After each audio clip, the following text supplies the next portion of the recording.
이번 시간은 노인복지 정책 중에 노인복지 정책의 개념과 이념에 대해서 함께 공부하는 시간을 갖도록 하겠습니다. 강의의 김성철 교수입니다.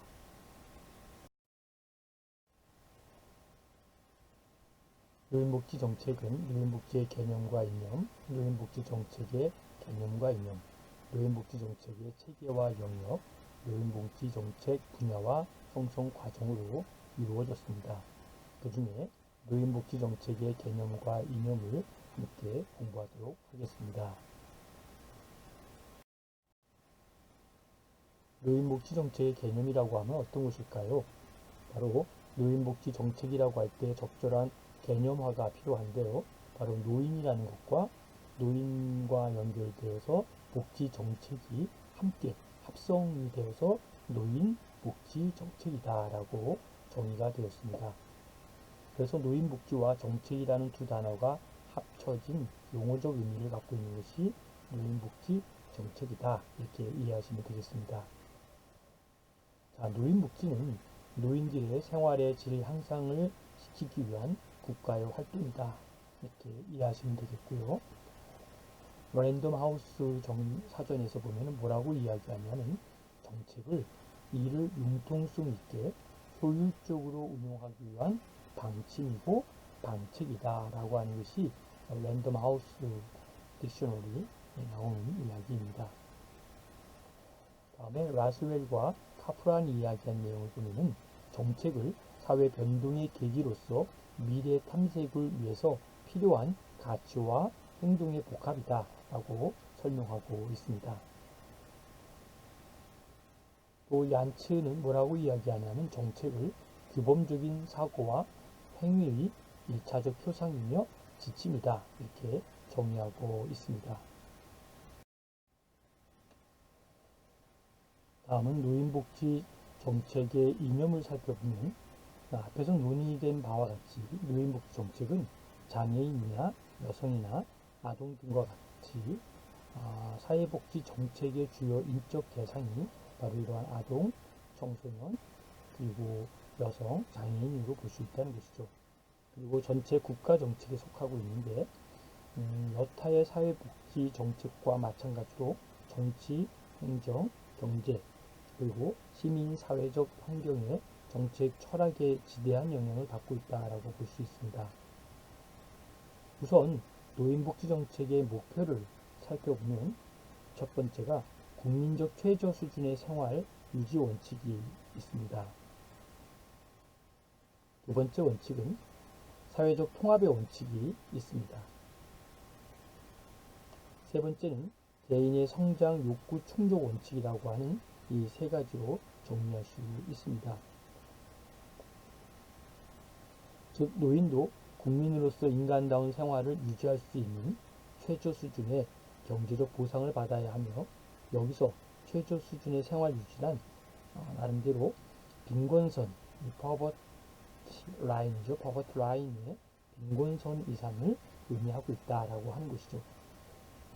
그리고 사회적 통합의 원칙이라고 한다면 바로 노인의 특성상 은퇴로 인한 자기 상실감, 그리고 고독감, 소외감으로 인하여 사회 체계의 가족, 이웃, 또 나아가서는 지역사회 주민들로부터 유대성이 떨어질 수 있으므로 이를 강화할 필요가 있다라고 볼 수 있습니다.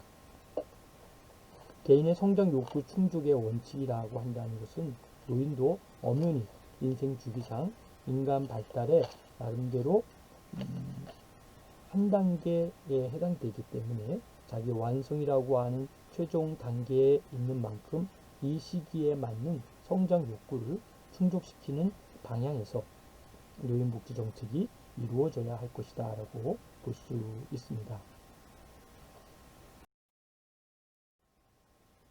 노인복지 정책의 개념 중 특별히 복지 정책을 바라보는 관점에서 본다면 복지는 비배제성과 비경쟁성의 성질을 갖고 있는 공공재라는 점에서 일정한 비용을 지불하지 않고 무임승차하려는 상황이 발생하게 되며 이러한 경우 나름대로 재화나 나름대로 용역은 시장 내부에서의 공급이 되질 않아 정부에 의해서만 공급이 가능하게 됩니다.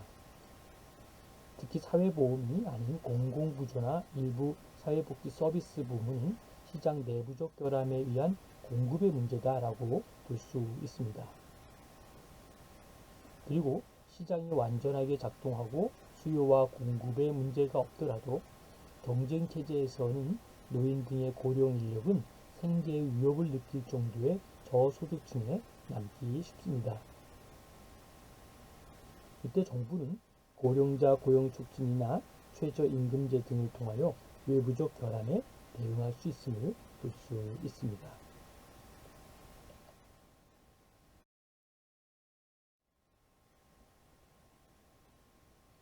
다음은 노인복지 정책의 목표를 본다면 첫 번째, 국민적 최저 수준의 생활 유지 원칙을 둘 수 있습니다. 그리고 사회적 통합의 원칙도 우리가 깊이 생각해 볼 필요가 있고요. 개인의 성장 욕구 충족 또한 우리가 함께 생각할 중요한 원칙 중에 하나다라고 볼 수 있습니다. 다시 말씀드리면 노인도 국민으로서 인간다운 생활을 유지할 수 있는 최저 수준의 경제적 보상을 받아야 하고, 여기서 최저 수준의 생활 유지는 빈곤선 이상을 의미한다라는 것도 다시 한번 되새기기를 바랍니다. 그리고 사회적 통합의 원칙이라고 한다면 요즘 노인의 특성상 은퇴로 인한 자기 상실과 고독감 그리고 소외감으로 인하여 사회 체계인 가족, 이웃, 지역사회 주민들로부터 유대성이 떨어질 수 있으므로 이것을 강화할 필요가 있고, 개인의 성장 욕구 충족 원칙이란 노인도 엄연히 인생 주기상 인간 발달의 한 단계에 해당하고 자기 완성이라는 최종 성장 단계에 있는 만큼 이 시기에 맞는 성장 욕구를 충족시키는 방향에서 노인복지 정책이 이루어져야 한다라고 볼 수 있습니다.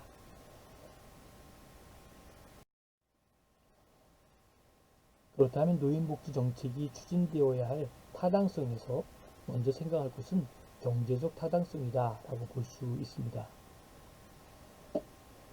경제적 타당성이란 현대 산업사회에서 고령자들은 기술의 혁신에 적응하지 못하며 직장으로부터 해고되거나 또 아예 취업의 기회를 갖지 못함으로써 경제적인 자립이 어렵게 되어서 기본적인 생활 유지 능력이 약화된다는 관점을 가지고 있습니다. 다음은 심리사회적인 타당성을 볼 수 있는데요. 이 두 가지로 설명할 수 있는데, 심리적으로 노인은 젊은 세대들로부터 보답을 받고자 하는 욕구가 있고, 또 이것은 자기들이 청장년기에 노인 세대를 부양한 것에 바탕하고 있다라고 하는 것이죠. 또 하나의 심리는 보상 심리에 해당하는 것으로서 사회로부터 받는 불이익 처분으로 인하여 손해를 받게 됨으로 인한 복지적 조치다라고 볼 수 있습니다.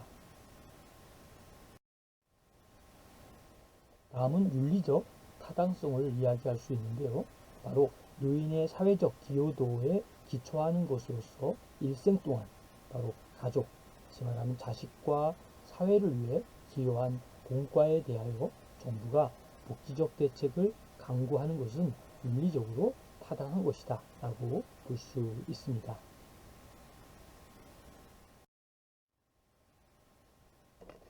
그렇다면 노인복지 정책의 이념을 한번 살펴볼 필요가 있습니다.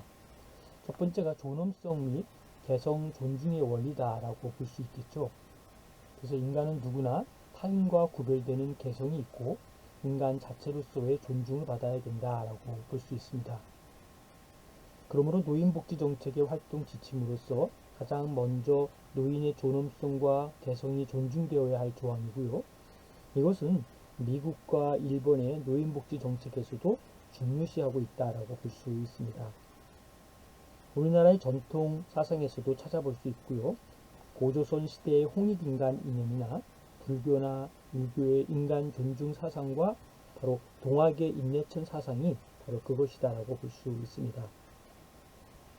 오늘날의 대한민국 헌법 제9조에는 모든 국민은 인간으로서 존엄과 가치를 가지며 행복을 추구할 권리를 가진다라고 되어 있습니다. 그래서 노인에 대해서도 바로 차별이 없이 바로 이것은 적용되어야 할 원리다라고 볼 수 있습니다. 다음은 자기 선택 원리라고 볼 수 있는데요. 자기 선택의 원리는 노인은 인간으로서의 개성과 존엄성을 가진 인격체라는 점에서 노인 자신에게 미치는 노인복지 프로그램은 스스로 선택할 수 있도록 해야 한다는 원리라 이렇게 볼 수 있습니다. 이것은 사회복지사가 클라이언트를 면접하고 조언을 할 때 결정권은 클라이언트 자신에게 두고 수행해야 하는 원리와도 같다라고 볼 수 있습니다. 자칫하면 노인은 현대 생활에서 정보가 부족하고 또 능력적으로도 이미 이렇게 쇠퇴하였기 때문에 자식들이나 사회복지사 혹은 이해관계인이 대신 결정해 줌으로써 자기 선택권을 침해하는 사례가 없어야 할 것입니다. 다음은 권리와 책임 부여의 원리가 있다라고 볼 수 있습니다.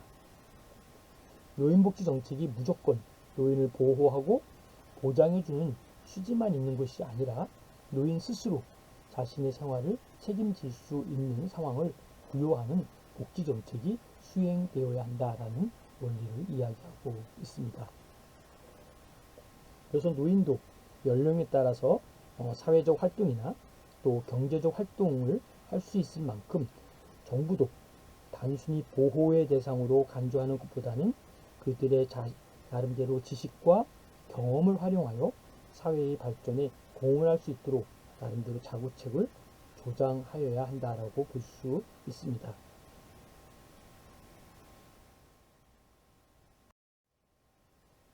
다음은 총체적 서비스 원리다라고 볼 수 있습니다. 노인은 총체적인 노화 과정을 겪고 있는 단계이기 때문에 어느 특정한 측면만을 강조한 정책 수행보다는 신체적, 정서적, 지적, 그리고 사회적, 심리적 등 총체적인 서비스를 전개할 필요에 나름대로 원리를 갖고 있다라고 볼 수 있습니다. 즉 다시 말하면 빈곤한 노인은 신체적으로 질병에 걸리기 쉽고 또 심리적으로도 우울할 것이며 사회적으로도 소외될 가능성이 있기 때문에 총체적으로 접근하는 것이 바람직하다라고 보는 것입니다. 다음에 마지막으로는 시대적 욕구 반영의 원리다라고 볼 수 있습니다. 노인복지 정책 수행에 있어서 시대적 변화를 고려할 필요가 있는데 그 이유를 본다면 바로 전통 사회의 노인과 현대 사회의 노인의 욕구가 다르고 더 나아가서는 노인들의 연령 차이에서도 욕구는 달라질 수 있기 때문에 효과적인 노인복지 수행을 위해서는 욕구 조사에 의하여 정책 수립이 요구되고 있다라고 하는 것도 꼭 기억해 주시면 좋을 것 같습니다.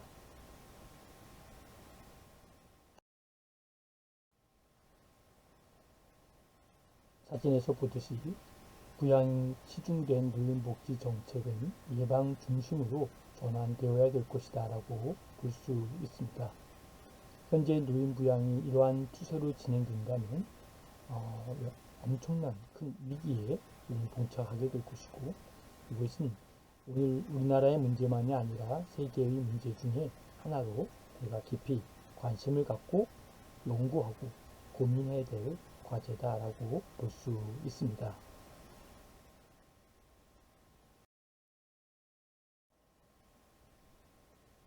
정부 주요 고령화 인구 대책은 60세 노인 인구 상향 조정을 통해서 고령 우대 정책을 조정하고자 준비하고 있습니다. 그리고 병활 인구조사, 노인 연령 구분 세분화, 고용률도 파악하고 있고요.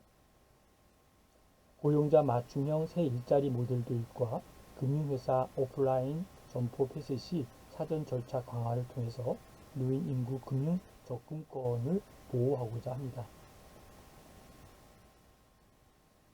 특별히 65세 이상에 적용되는 각종 혜택을 보면 저소득층 기초연금, 지하철 무임차 KTX 30% 할인, 고공, 박물관 무료, 또 틀니 임플란트 비용 50% 할인, 그리고 건강보험 피부용자 자격을 주고 있습니다.